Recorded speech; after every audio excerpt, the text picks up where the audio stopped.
కాకినాడ జిల్లా పత్తిపాడులో టీడీపీకి భారీ షాక్ తగిలింది. టీడీపీ వార్డు సభ్యుడు శెట్టి సత్యబాబు నేడు పార్టీని విడిచి వైఎస్ఆర్సీపీలో చేరారు.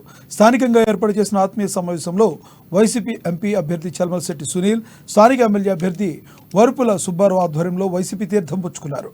వైఎస్ జగన్మోహన్ రెడ్డి ప్రభుత్వం రావడం ఖాయమని, ప్రజలు వైసీపీ ప్రభుత్వాన్ని కోరుకుంటున్నారని, ఆయన ప్రభుత్వంలో ముఖ్యమంత్రి జగన్మోహన్ రెడ్డి చేపడుతున్నారని, సంక్షేమ పథకాలకు ఆకర్షితులయ్యి పార్టీలో చేరుతున్నట్లు తెలిపారు. ఆయన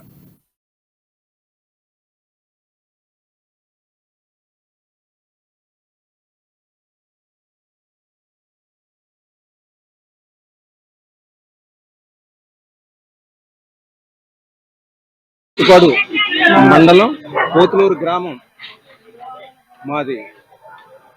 తెలుగుదేశం పార్టీ నుంచి వైఎస్ఆర్ పార్టీలోకి జాయినింగ్ అవడం జరిగింది.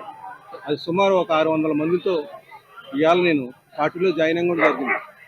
నాకు జగన్ గారు చేసి పనులన్నీ, ఈ సంక్షేమ పథకాలు, ఈ పెన్షన్లు తెల్లారితే 1వ తారీఖున ఇంటికి ఇవ్వడం, బియ్యం ప్రతి పేదవాడి ఇంటికి నడపడం, ఇవన్నీ నాకు నచ్చి నాతో నడిచి ప్రతి ఒక్క ఓటరు కార్యకర్తలు కలిసి ఇవాళ వైఎస్ఆర్ కాంగ్రెస్ పార్టీలో సునీల్ గారు, వరుపుల సుబ్బారావు గారు,